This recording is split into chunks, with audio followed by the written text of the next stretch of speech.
Broadcasting from the campus of Salisbury University, this is WSDL Ocean City, NPR News Talk 90.7, putting Delmarva first. It's time for Delmarva Today with your host, Don Rush.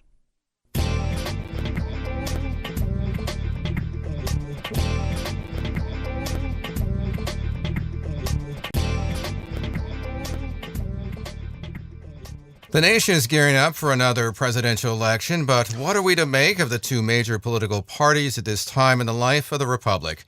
Welcome to Delmarva Today. This is Don Rush. For Republicans, it has become a crowded field, with an establishment candidate such as Jeb Bush and a far-right aspirant such as Senator Ted Cruz, with a little libertarian flavor thrown in the person of Senator Rand Paul. On the Democratic side, the juggernaut that is the campaign of Hillary Clinton has seen some rebellion on the left from what some have called the Elizabeth Warren wing of the Democratic Party. To talk about all of this is Rick Perlstein. He's author of a book entitled The Invisible Bridge, The Fall of Nixon and the Rise of Reagan. Welcome to the program. Thank you. I'm glad to be here. Well, let me ask you this. Let's turn to the Republicans because I guess they're really lots of fun. We have a whole slew of candidates. As a matter of fact, when I was doing the list, I had to have more than one page to list all the candidates.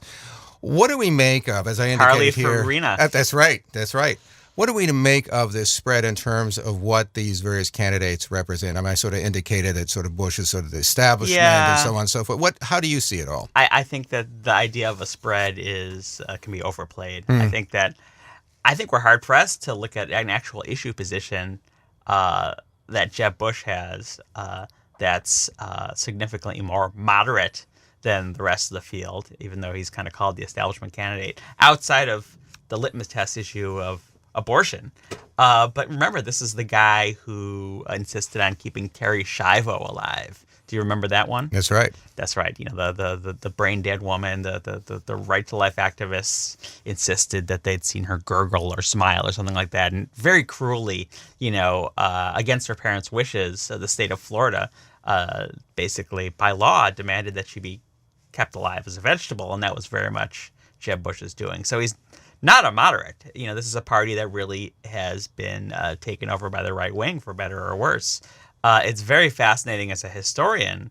I'm working on the fourth volume of my history of the rise of the right, and it's going to cover the years from 1977 to 1980. And in 1977, after Jimmy Carter's win, it's really fascinating to read pundit after pundit after pundit declare that if these conservatives get any influence in the Republican Party might die. Might become extinct, might become the Whigs. Of course, they were wrong. They're wrong about most things. In fact, the conservatives ended up rejuvenating the Republican Party with Reagan in 1980. But now there's absolutely no room for anyone with much moderation in that party. And it'll be very hard for them to win a presidential election because the presidential ballot is voted for by a mass electorate every 4 years.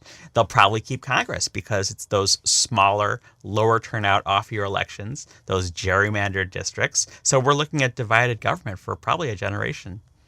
What kind of elements or dynamics do you see this particular group, this rise of this conservative movement, utilizing and gaining the kind of influence? I think you talk about minority power, as it were. What are the elements that they were able to put together? Right. And were they able to, back, say, in 1964, for example, when we put Goldwater together, were they able to really see all those elements, or did they just sort of collect together over the years? Yeah, that's what I've written, these hundreds and hundreds of pages, right? These 3 thick books, and I'll be lecturing about, I don't know, are we going to be on the air? Right. When is this going to be on the air? It'll be after your lecture. Okay, so I've given a lecture at Salisbury University about this, and I've written so far 3 books, each one 600 pages or more. But basically, with the Barry Goldwater ascendancy, which was a striking thing, this conservative candidate winning the nomination in 1964, it was in many ways a triumph of organization. What Barry Goldwater was selling ideologically was not popular.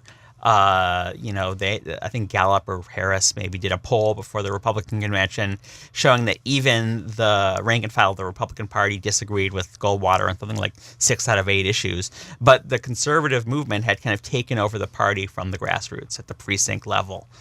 These meetings that no one shows up at, right? And through that campaign, built the beginnings of an organizational infrastructure that would pay dividends. Since Goldwater lost so resoundingly in that election in 1964, and the pundits once again declared the conservative movement dead and buried, which they do every time a Democrat wins an election. It's a very strange pattern they don't seem to learn. All the candidates who wanted to be president in 1968, among them was Mitt Romney's father, George Romney. Nelson Rockefeller, took a bite at the apple.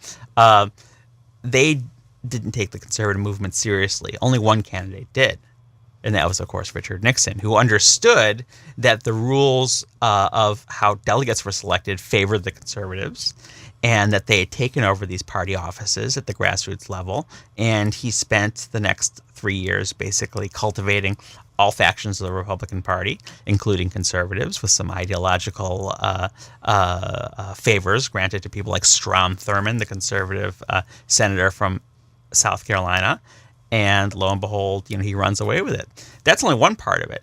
Once Nixon becomes president, what he adds to the appeal of, let's say, the right of center, he wasn't necessarily a conservative as president, but that was because liberals controlled Congress. If you look at the actual budget he had planned, had Watergate not gotten in the way, it was quite a conservative budget. So his intentions were conservative for his second term, once he didn't have to worry about re-election. But what he contributed to the conservative appeal was this kind of psychological politics of grievance and resentment that was very, very powerful, very, very, very compelling. This idea that there was a liberal elite, that they were out to get you, that they claimed to be moral, but they really were amoral, that this great silent majority, as he called it, who just wanted to kind of work hard and play by the rules, was the essence of America.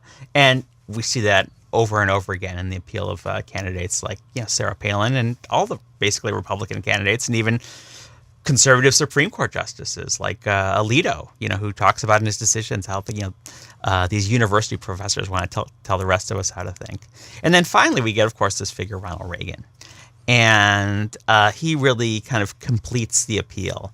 And what he offers, in addition to all those things, we have an infrastructure, we have a certain kind of narrative about who the good guys are and who the bad guys are that proves very popularly compelling. He adds this rhetoric of innocence and optimism that really kind of took what Nixon was selling and just made it a lot more positive and palatable. And coming out of the 1970s, in which so much of what was going on in America was so depressing, and America's self-esteem was at such a low ebb, that turned out to be the final piece of glue that cemented the coalition.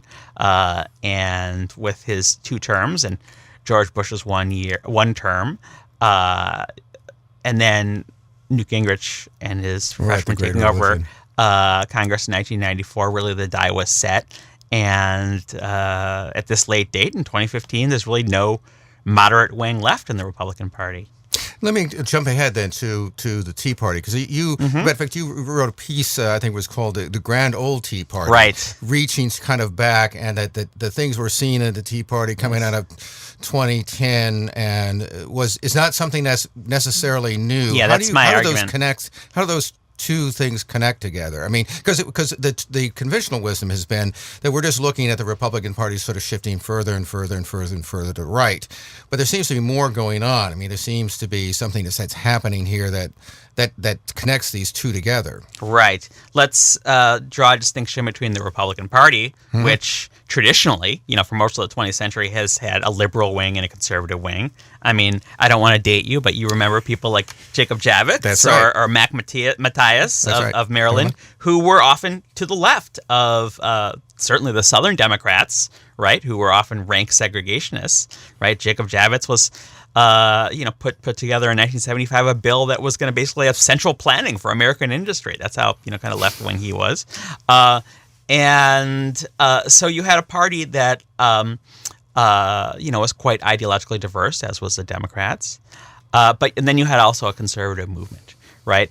And my point in that article, The Grand Old Tea Party, is all these positions we associate with the Tea Party have always had kind of a core of support in the country of maybe 20 or 30%. The same thinking, the same ideas, the same kind of right-wing populism, the same kind of paranoia, the same kind of conspiracy theories, the same kind of ideas about the malevolence of the federal government, and the same kind of ideas of kind of Christian redemption. But that group has kind of taken over the Republican Party. So if you look at what the Tea Party says now, it's not different from what the John Birch Society was saying in 1961 necessarily. But in 1961, the John Birch Society was anathema to the establishment of the Republican Party. But now they are the establishment of the Republican Party, such that, again, Jeb Bush is considered a moderate simply because he believes that you can't deport 12 million productive American residents who happen not to be citizens. So going forward in terms of this element, I mean, you indicate that you think that this is going to be a losing proposition down the road for the Republican Party on the White House level. Right, on the White House level. And I mean, even though I think we're talking about in the 2040s, we're talking about an electorate that's going to look much different. As a matter of fact, the people of color, voters of color, are going to be the majority. Right, and that's why it's going to be hard for the Republicans to pull it off at this every 4-year presidential election in which you get, say, half the eligible voters voting. But in these congressional elections where you get maybe 30% or 35% of eligible voters voting, and you have state legislatures who are overwhelmingly controlled by Republicans and draw the legislative districts, you have a situation where in a state like Pennsylvania, which voted, I think it was 53 or 54% for Barack Obama in 2012 after the 2010 census, still has, and I might get it off by 1 or 2, is represented by 13 Republicans and 5 Democrats. So in other words, a completely unbalanced, undemocratic situation that was achieved by Republicans rather ruthlessly kind of seizing the rules of the game and rigging things. I mean, there's a remarkable email, I think it was 2003 or maybe it was 2004. I've written about it in some of my journalism from one of Tom DeLay in Texas's aides, in which he said, look, we're going to, with this legislature we have in Texas, we're going to be able to make it so Republicans stay in control no matter the national mood. I mean, and what's going on here? The conservatives see things in terms of life and death for Western civilization. They're willing to do what it takes to preserve civilization as they understand it, which they see as a moral act. The role of money in all of this. We've had Citizens United, although the role of money, particularly with the conservative movement, really seems to reach back certainly to Richard Viguerie.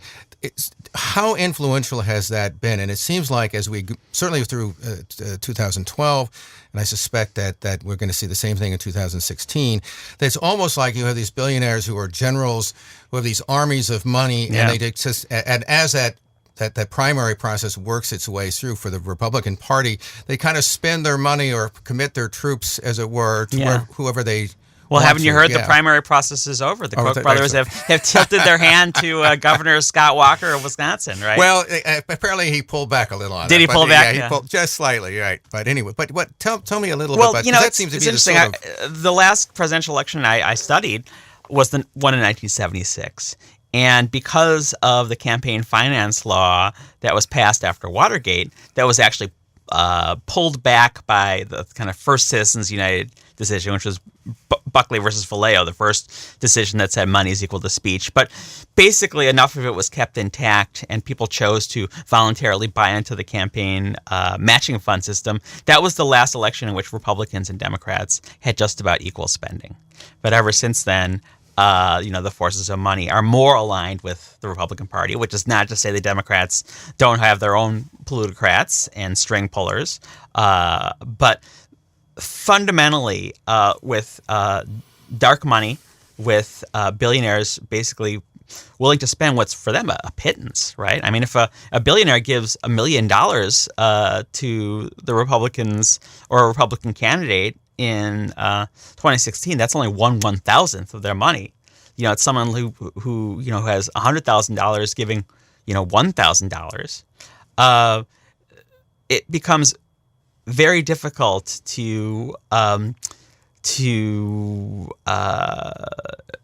for someone who doesn't have that kind of funds to kind of shift the storyline, to shift the narrative. It's the golden rule. He who has the gold rules. I mean, I live in Chicago. We recently had a mayoral election, 2 Democrats, even though we have a nonpartisan election. But the winner, Rahm Emanuel, the incumbent, spent 4 or 5 times as much money. So you turn on the TV, and he has 4 or 5 times more commercials attacking the challenger. It's very hard for the challenger to get his voice through in a situation like that. I want to turn to the Democrats. We have this juggernaut, as I mentioned, with Hillary Clinton. She's out of it too, haven't you heard? And she's gathering all this money together, obviously.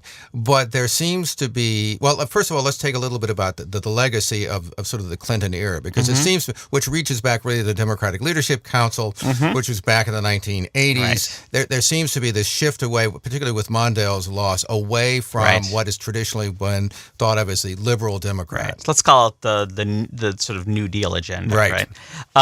Yeah, it's very interesting. Bill Clinton was one of several political figures in 1980 who were absolutely blindsided and traumatized by losing elections on Ronald Reagan's coattails. Another one was Birch Bayh, who was a great liberal senator from Indiana, who you might recall. Well, his son, Evan Bayh, was his campaign manager. Well, lo and behold, Evan Bayh reemerges as a senator who's very much part of this centrist DLC wing. Clinton becomes a leader of the DLC. Joe Lieberman loses as Attorney General in Connecticut. And you have these people who are kind of once bitten, twice shy, getting turned out of office for being, the electorate says, too liberal.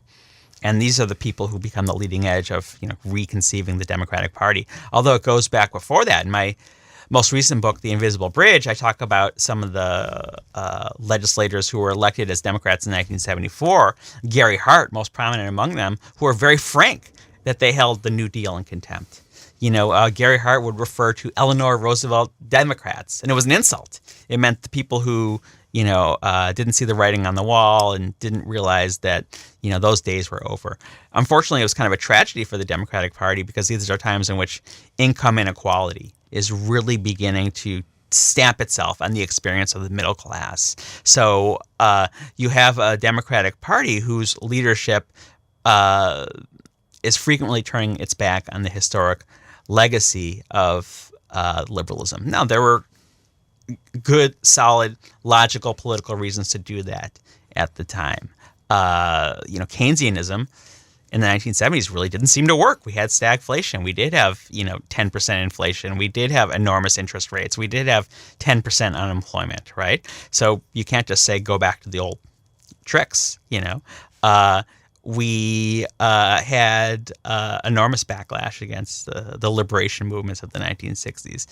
But what happened was the Democratic Party, really did kind of reform itself. But there's a group of people who just, it's never enough. Right, the Democratic Party is always seen as in thrall to unions, even though unions are traduced, left and right by, say Barack Obama right now, who's negotiating this trade deal in secret, the Trans-Pacific Partnership. Elizabeth Warren has very bravely and starkly made this an issue that the unions find absolutely anathema, and they have good reason to do so. I mean, NAFTA was an absolute disaster for the American middle class. It was a disaster for the Mexican middle class, and yet it was a very powerful giveaway to transnational corporate interests who have kind of no national loyalty. So that's another way in which kind of money is kind of badly distorting the system. I mean, the Democratic Leadership Council, is funded by groups like, the tobacco lobby, all sorts of big business contributors.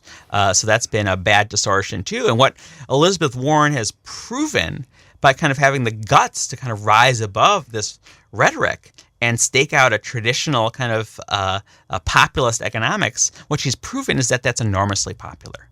Populism is popular. So we have this very weird discourse right now in which Elizabeth Warren is seen as this kind of exciting, dynamic outlier on the left wing of the Democratic Party. And someone like Ted Cruz is seen as this exciting, dynamic outlier on the right wing of the Democratic Party.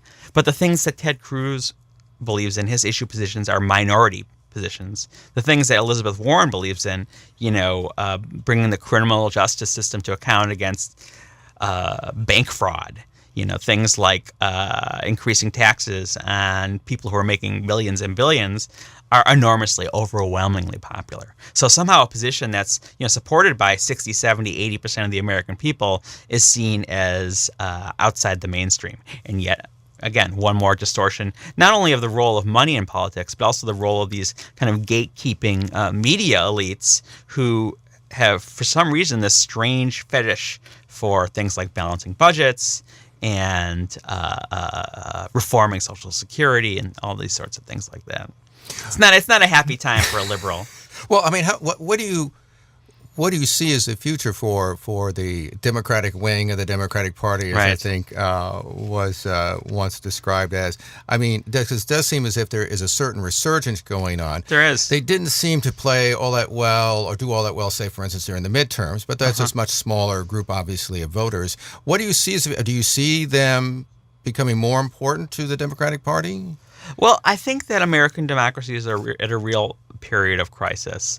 I think that we do have social science research showing that the responsiveness of politicians to people who don't have money is in an all-time low. I forget, was it Princeton? Was it Bartels? He recently published some work, Larry Bartels, suggesting that America was, you could even say, was not even really a democracy anymore. Actually, I think it might have been a political scientist named Benjamin Page.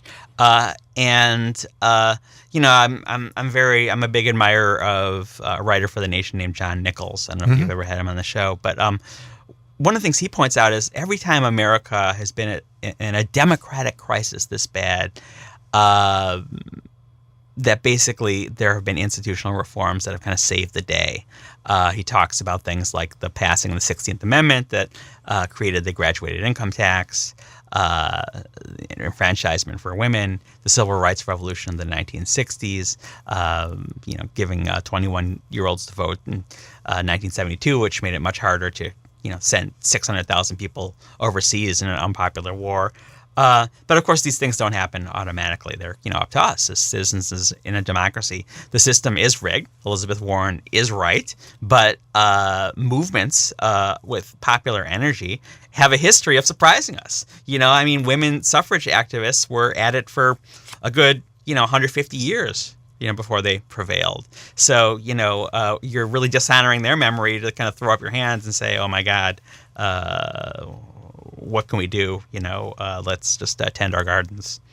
Well, what do you make of this, of the shifts that seems to be going on in terms of social movements? I mean, we obviously, the most dramatic, of course, has been marriage equality and gay rights, but we now also see backing away, for instance, of in the criminal justice system with the marijuana issue and with the disparity. There seems to be something going on. That, there are very encouraging currents, and again, these things come from below. They come from movement energy. They come from people working outside the system with allies inside the system. You can't do it without both.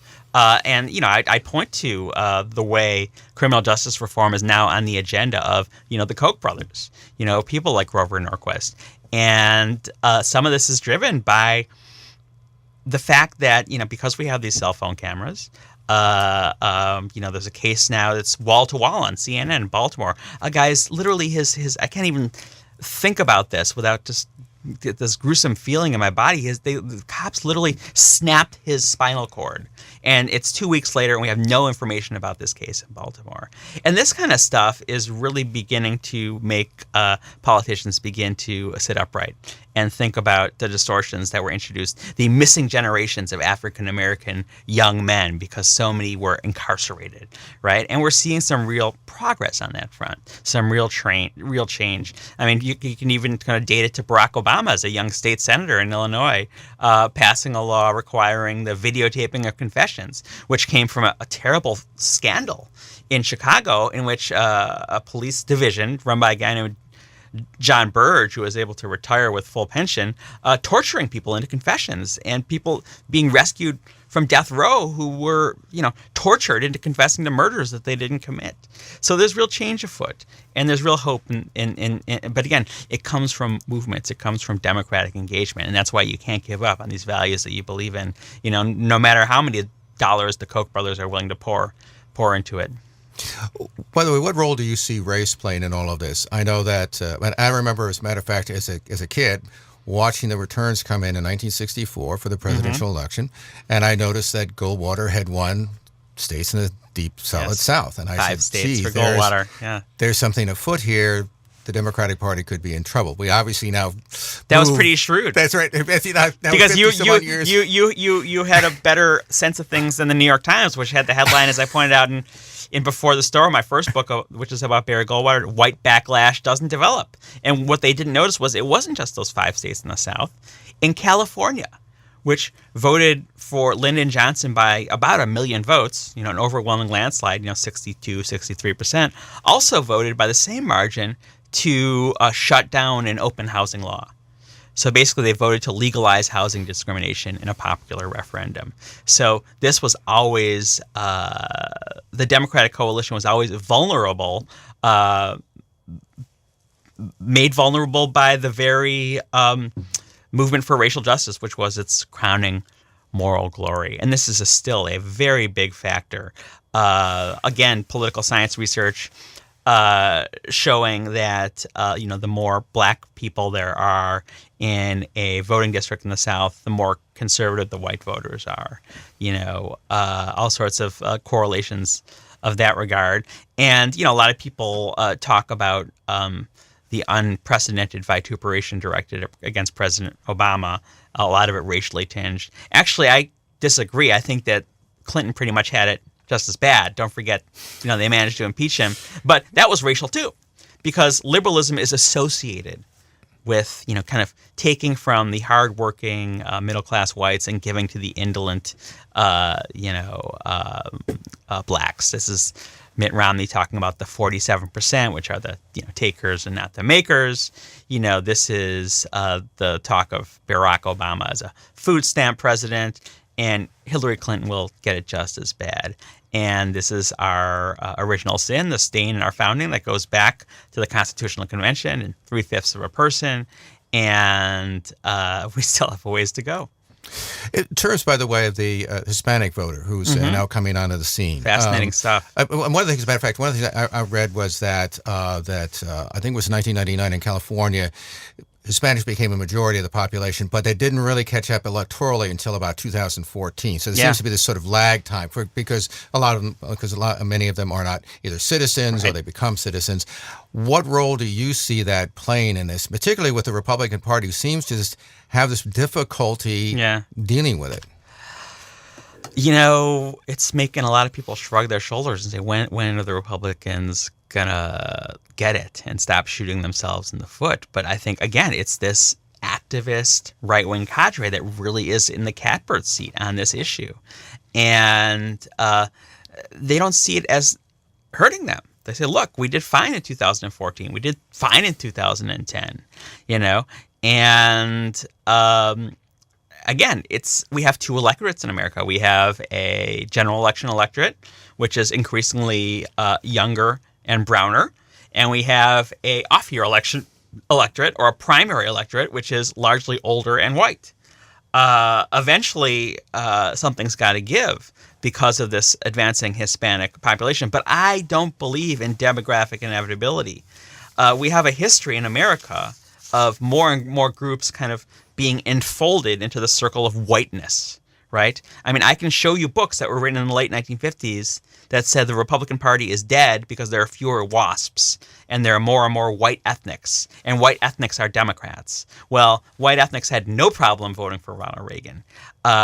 And it could very well happen that as Hispanics become more and more stable, more and more middle class, and the Republican Party suffers a few more losses, that they're invited into the circle of whiteness and follow many immigrant generations before then beginning to vote to keep what they have instead of to kind of build a ladder so others can kind of get to where they are.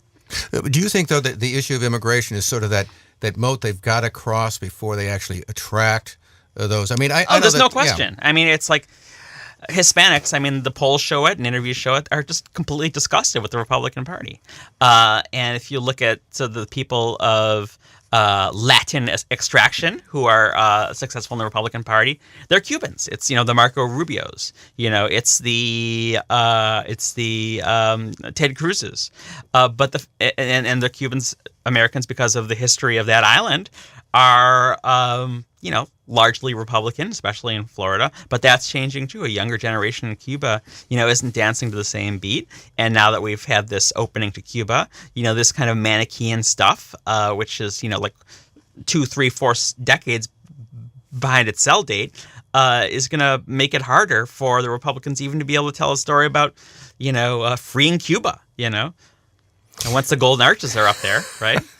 Aren't they free? Well, by the way, I want to turn to foreign policy. That's the medical care and the education. That's right, exactly. One of the things I wanted to ask you, too, about is obviously national security and really sort of foreign affairs, because it seems to me that as you look out at the globe, we're looking at a very unstable world. It's more unstable than perhaps we've had in the past. Certainly, we've had the unhinging of the sort of the old order in the Arab Islamic world. Do you see the two parties coming up with any particular framework to deal with this uncertainty, or do you see both parties sort of trying to make their way through? Because there is a backlash in terms of direct military involvement, people not sure exactly what our relationships would be. We find ourselves backing, Iranian-backed people in one place and opposing them in another. What do you make of that? Right, and then of course the Republicans have one answer to this. There's nails out there, we have hammers, right? And the military force is the only solution that they can imagine to these problems. I mean, and look at a figure like Rand Paul, who seemed to a moment to have some really exciting new ways of thinking about these issues. He was very critical of foreign aid. He was very critical of military intervention. As soon as it came time where he was trying to play with the big boys as a Republican presidential candidate, he began looking more and more like the neoconservatives in the Bush cabinet. So there really doesn't even seem to be much space in that party for another solution. The Democratic Party, really, this is one of those areas in which they really do kind of resemble the kind of stolid kind of Eisenhower kind of realist tradition. Something like the negotiations with Iran would have been very much a bipartisan policy in a former generation. The fact that, the Panama Canal Treaty was passed by the Senate against this kind of populist opposition, which was this very kind of high-minded sort of, the Mandarins said that it's the best for the United States, so let's vote that way. The Democratic Party is still kind of within that tradition, which, a lot of, again, people to the left of the Democratic tradition find it offensive, right? I mean, they say, look, Obama's continued the drone warfare and increased it. Obama's, ran with the unilateralism of the Bush warfare, Bush administration, and increased it. He has doubled down on the Bush policy of mass surveillance. So there's a whole bunch of folks who are going to show up at the Democratic Convention and give all sorts of speeches about how we need to dial down that stuff, but they'll do it in the side rooms, right? This is not the center of the Democratic story. But the challenges are enormous. And unfortunately, a lot of what the Republicans are doing is compounding the challenges because they don't consider a Democratic president to be legitimate. So they do things like send letters to Ayatollahs and tell them that they can't trust the United States of America, which is an astonishment. And again, a token of where we started about this right-wing takeover of the Republican Party, where, you could say the lunatics are running the asylum. We've been speaking with Rick Perlstein. He is author of the book, The Invisible Bridge, The Fall of Nixon and the Rise of Reagan. I think you have one more book coming out at least. No title yet. No title, okay. And we appreciate you stopping by and talking with us. My pleasure. This has been Delmarva Today. I'm Don Rush, and thanks for listening. This has been Delmarva Today, a production of Delmarva Public Radio. Chris Rank produces and is our audio engineer. Don Rush is your host. For podcasts, visit our website, delmarvapublicradio.net, or subscribe to the Delmarva Today podcast in iTunes. Delmarva Today can now be seen on PAC 14. To view the schedule, visit the Daily Times or visit pac14.org.